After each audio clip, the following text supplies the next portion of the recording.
Hey everyone, I'm Tyler Metcalf and I watch the film so you don't have to. On this video, we're taking a look at the Minnesota Timberwolves' first overall pick at number 17, Joan Beringer. Now, coming into this draft, the Timberwolves were really lacking big man depth, as Rudy Gobert was their only real center who got minutes. Luka Garza is down there, but he rarely plays, and the Julius Randle Naz Reid experiment doesn't really work on defenses. There's no rim protection.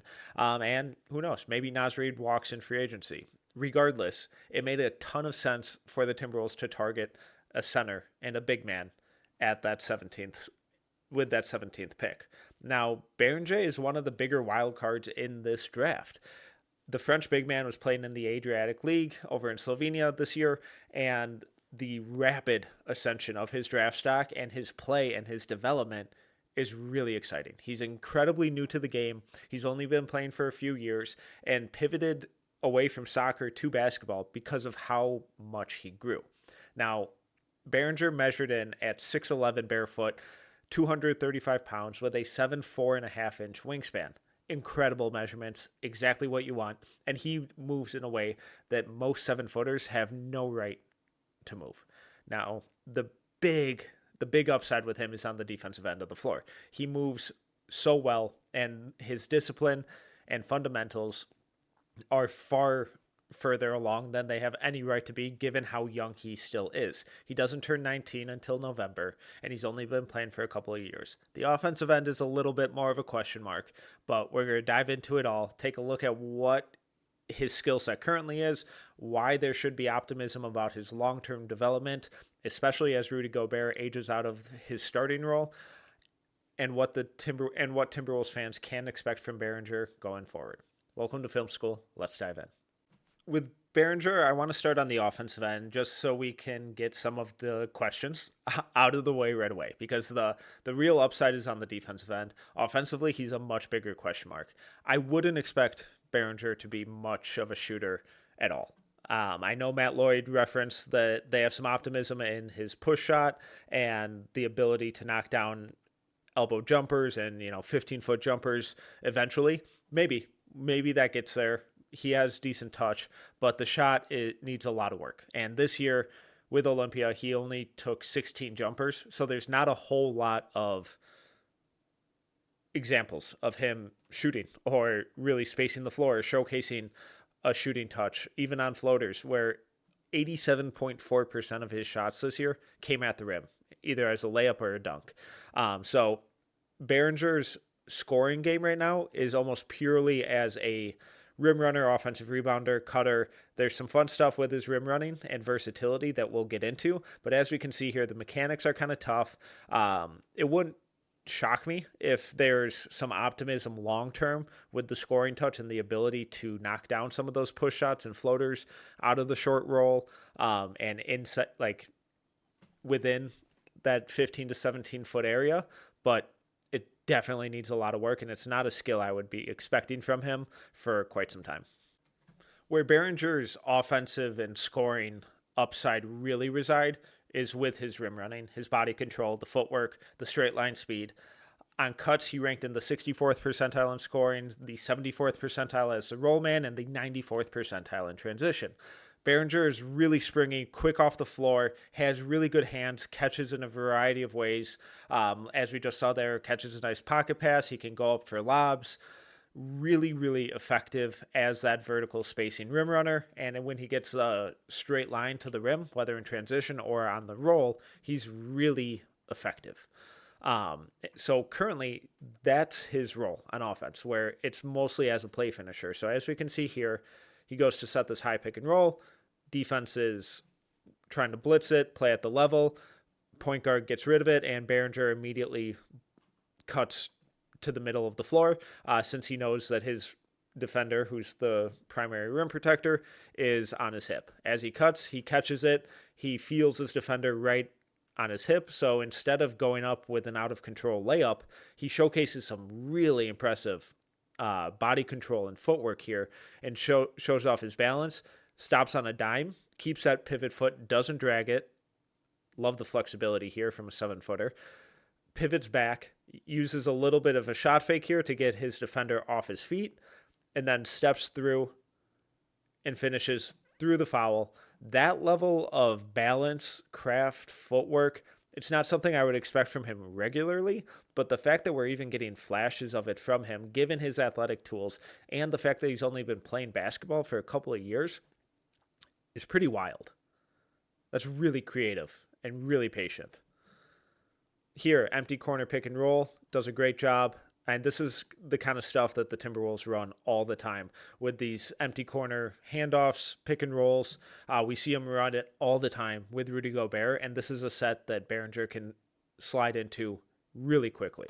So initiates the handoff. Defense is playing at they're trying to blitz the ball handler here, which in the empty corner situation gives Beringer all this room to roll into. Does a really good job. Hand immediately goes up. He's looking for that entry pass. And the pass, they're able to just throw it up to a spot where only Beringer can get it. Late contest here by the defender as he's trying to recover, but the pass is right where it needs to be, high at the very apex of where Beringer can get it, at least given how he was running. He has a little more pop than this, but catches it, comes down, quick off the floor, easy dunk. See him set up in the dunker spot. Long term, it'll be interesting to see if that push shot continues to develop, where maybe instead of cutting here, and his primary read is probably always to cut here, but maybe one day he just is able to lurk out there and knock down a little 15-foot baseline jumper. But instead, as his teammate attacks the closeout, drives, forces the help rotation. Again, something that we've seen from Anthony Edwards, Dante DiVincenzo, Nikhil Alexander Walker, Mike Conley, Nasri, Julius Randle. Like this is a situation that happens a ton in the Timberwolves offensive scheme with how they move the ball and their shooters are able to attack closeouts. Pocket pass comes. Now with the Wolves, sorry, Rudy, but this is a type of pass that Rudy Gobert has historically struggled with when it's low, below his waist, and instead Beringer catches it cleanly, in stride, goes up for the big dunk. That type of versatility in terms of catch radius and hands, really important, as Timberwolves fans are all too aware of. So that's kind of a little pseudo screen, broken play here, late shot clock, but Beringer, instead of just ball watching here, stays active as his teammate drives. He continues to probe that dunker spot area, makes himself available as an outlet, provides some vertical spacing, easy lob out of that empty corner. Here does a really good job of securing the ball. Despite getting blitzed, the defender's trying to blow up this handoff. Beringer reads it, doesn't force it, waits for his teammate to stop on a dime, pivot back, feeds it to him, and immediately bolts down the lane, because once he gets rid of it here, he sees his defender having to rotate over because the point guard's primary defender is now out of the play. Beringer knows that his defender is rotating over, which gives him this clean runway as he runs down, catches it in stride, and does a really good job stepping through, avoiding the contact, and showcases a bit of a finesse finish. So as a scorer, Beringer is purely a play finisher right now. Maybe the shooting and the push shot stuff in the mid-range develops eventually, but right now he's an offensive rebounder, rim runner, vertical spacer, who also has a bit of nuance with some of his finishes and how he can stop on a dime, pivot back. He showcased a little bit of craft. Is it a real tool right away? Probably not. But what those flashes show us is that there's more there lurking under the surface that in time can really develop into a really fun and versatile and effective play finishing big. Now let's take a look at Beringer's real selling point, and that's the defense. Couple things that's really important to keep in mind here. We'll start out with the on-ball stuff and his ability to switch and defend in space, but the real key points of context to keep in mind here: Beringer's been playing basketball for like 3 years. Additionally, he's 6'11" barefoot, 235 pounds. That's a massive human being, and a really young 18-year-old who doesn't turn 19 until the middle of November. So he's incredibly raw, he's incredibly huge, and he's still moving like this. Guys his age, his size, with his level of experience, don't typically have this combination of established fundamentals. And when we look at the hips and the footwork, we can see the former soccer player. Beringer grew up playing soccer and then pivoted to basketball once his feet outgrew his cleats and he couldn't find cleats big enough. So his friends were like, "Hey, let's come play basketball, and let's see what happens." Turns out he's just going to be the 17th pick in the 2025 NBA draft. Not a bad backup plan. But when we look at how Beringer moves, we can see that soccer type of agility with the footwork, how he sits down in a defensive stance, how quick and flexible and fluid his hips are. Guys his size who are this new to the game almost never look this smooth and consistent. Something that we typically see from freak athletes who are only 18 is that there tends to be a bit of chaos to their game. Not because they're bad players, just because they don't know any better and the game's incredibly fast for them. We don't tend to see that from Beringer, though, as he's really disciplined and really composed. So here, handoff, switches it, stays at the level here, does a great job sliding his feet, staying attached, decent defensive stance for someone who's a 7-footer in shoes, stays with the ball handler, does a really good job. Look at how well he slides his feet here and how quick the hips are. As this is a really tough move for guys his size to defend, as that high foot gets attacked. A lot of guys his age at this point, it looks like he's toast. He's out of the play. Most guys his age at his size would be dusted. This would be a really clean layup or a driving kick that forces the help rotation, something along those lines. By all rights, Beringer should be out of this play. Instead, he shows off that hip mobility and how quickly he pivots out of that. That's really advanced for his age. As that high foot gets attacked, he just opens up that stance, doesn't panic, doesn't sacrifice his footwork or his balance, stays in this low defensive stance, opens up his hips, drops that right foot, allows him to stay attached to the ball handler's hip, forces him wide to the other side of the rim, and then has the length and the explosiveness to get up and block the shot. On this one, we're going to see him yet again. We see switch in the pick and roll. This time he's playing a little more of a drop coverage, so already we're seeing a variance in the types of coverages he can play. He can play that high wall that the Timberwolves have played in the past. He can play some of this traditional drop. And again, we see this hip, the quick hips right away. So from here, he bites a little. This is where inexperience comes into play a little bit, where the ball handler hits him with a little in and out, and he bites on it in time. That's got to improve. But given how quick his feet and hips are, he's able to immediately recover. Once his hips are facing that direction, he should again be taken out of this play. But he's nimble enough, agile enough where he's able to flip back, stay attached, and force a really tough shot, forces the miss.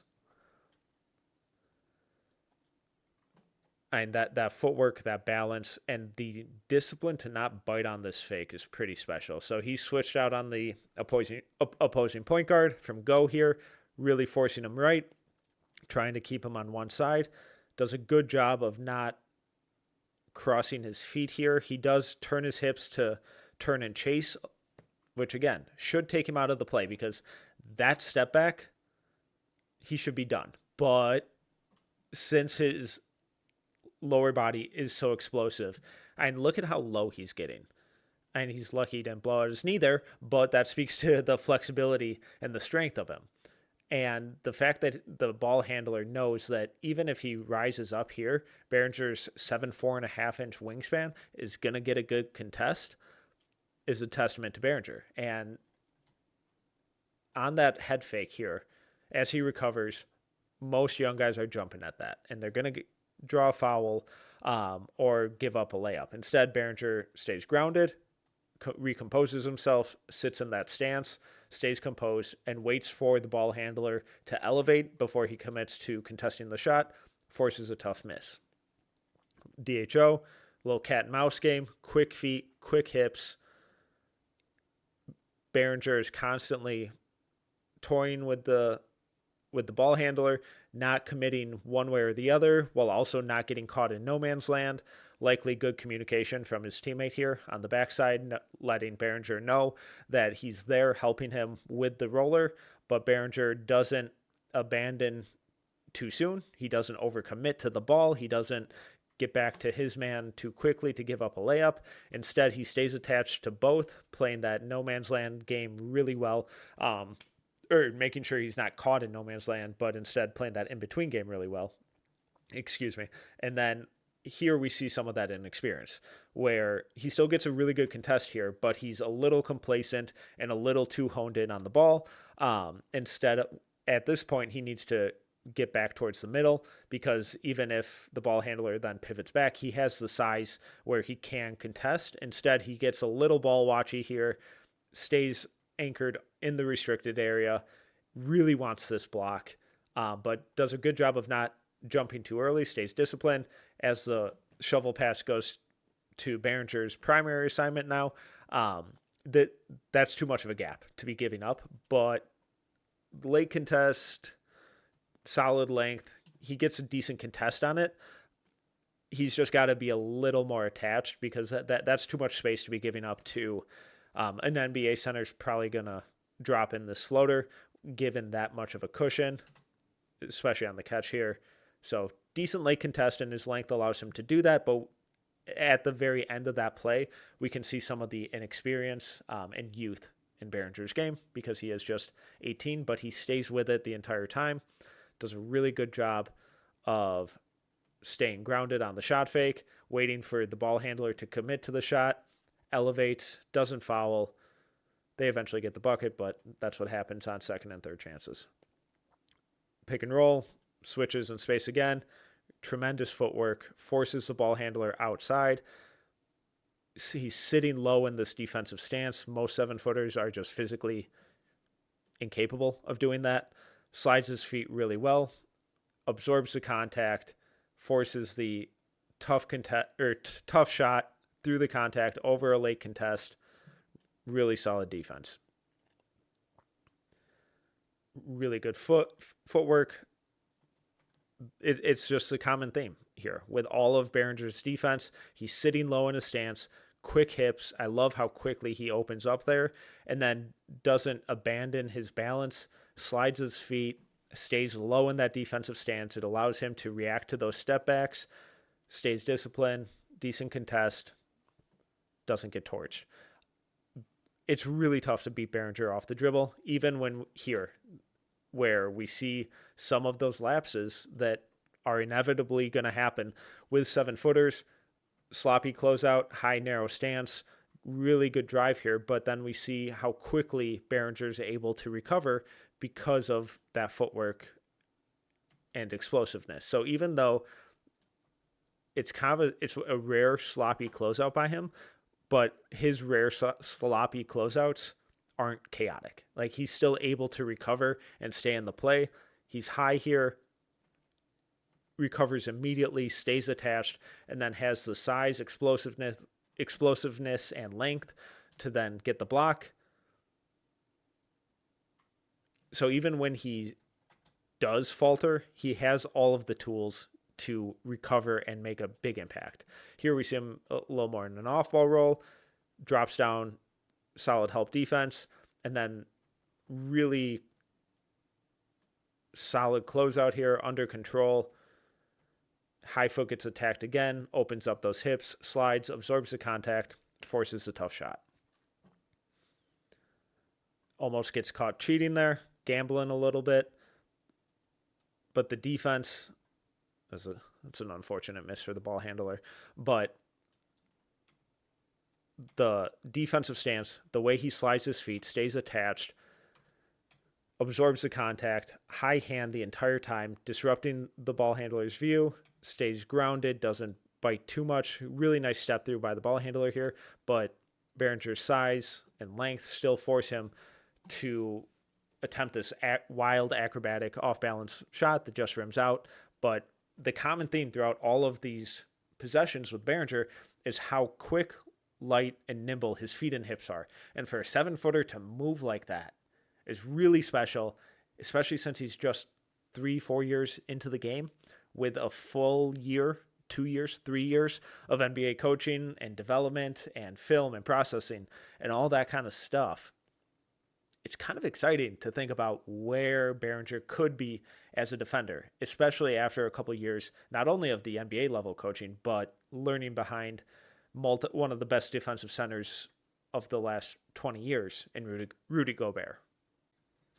So while Beringer looks like he can and will be able to switch a lot on the perimeter, he's still a center. So it's not something that the Wolves are going to want him doing constantly. So what he does as a team defender and off ball with his weak side rotations and drop coverage, all of that stuff really matters too. The processing speed and stuff is going to take some time, but the vast majority of his team defense and his ability to rotate from the weak side, close out under control, be in the right spot is far ahead of where it has any right to be. So here we can see him rotating down, showing on the cutter, and then as the ball swings out, closes out under control, high hand, leaves his feet a little bit here, but is quick enough, gets away with a little bump to throw his man off, but quick enough where he's then able to recover, cut off the drive, force the kick out. Now he's immediately going into their pick and roll coverage. Looks like a little bit of miscommunication here on what the coverage is supposed to be. Looks like his teammates not expecting Beringer to be playing at the level here. Looks like he signals for it. He at least calls out the screen. May not have called out that the screen was going to flip to the other side, so his teammates expecting it on his left here gets thrown off a little bit, and Beringer's a little out of position here to start, and that's something that in time, with experience, coaching, chemistry, all that kind of stuff, it'll come. But the athletic tools now, he immediately disengages from his assignment and recovers to the rim and showcases that speed and the athletic tools, getting there, forcing the tough miss. So bit of miscommunication that we see right off the bat, which is inevitable with any 18-year-old, let alone one who's only been playing for a couple of years. But then we see the physical tools come into play and how that really improves his margin for error. Here, a little drop coverage, stays attached to his man. He sees his teammate gets through that screen pretty effectively. So instead of getting caught in no man's land, he retreats back to the roller while still staying engaged and in range where he can rotate over if needed. As his teammate deals with the ball handler continues to probe. And as he goes up for this acrobatic shot, this off-balance shot, that's when Beringer engages and goes after the block, gets his hands on it, really showcases off his explosiveness and his length here. The problem here is that if he doesn't get fingers on this and that shot misses, his man's getting an easy rebound and a putback. So there is a bit of block chasing that Beringer is prone to, but the whole point is that athletically, physically, he shouldn't be getting to the shot, but he has the tools to do it. In time, as he gets a little more used to not chasing blocks, as some of those instincts get refined. I don't want to say coached out of him because you still want him to be aggressive blocking shots like this. But as it gets a little more refined, as the decision making continues to improve, the block chasing should lessen. Drop coverage, disengages, really good timing, great awareness, opens up his hips, repositions himself so he's still attached to his man, taking away that pass, knows where he is, and then rotates at the last second, exactly when he needs to, elevates, forces the attempt through contact, and blocks the shot. Really good timing, great discipline, great awareness. We see him as the low man here. Again, the physical tools allow him to block the shot from the other side of the rim. He's elevating on, if we're looking at the rim, he's elevating from the right side and then has the length to wrap his arm under the rim and then block that shot. In an NBA context, he probably needs to be half a step closer so he's not contorting his body like that.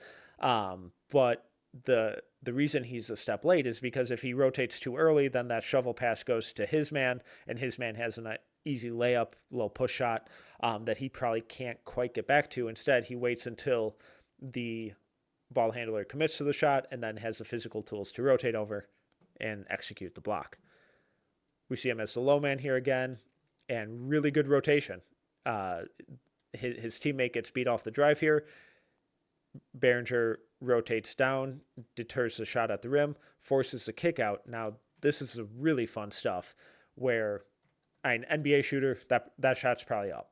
But not everyone who Beringer is going to be defending is immediately going to have that quick trigger. If he gets switched on to a shooting guard or something and is in this situation, obviously that shot's going up. But if he's closing out on a 4 or 5 and he's closing out with that level of speed, high hand, they may look to try and attack that closeout, which we see Beringer close out short steps, under control, low defensive stance. Look how he's sitting down like that. And that allows him to immediately react, pivot back, and slide with his man and force a tough contest. Ball handler gets a clean shot off, but that's a really, really, really strong contest. He's disrupting his eye line, forces the tough shot, and the really bad miss. So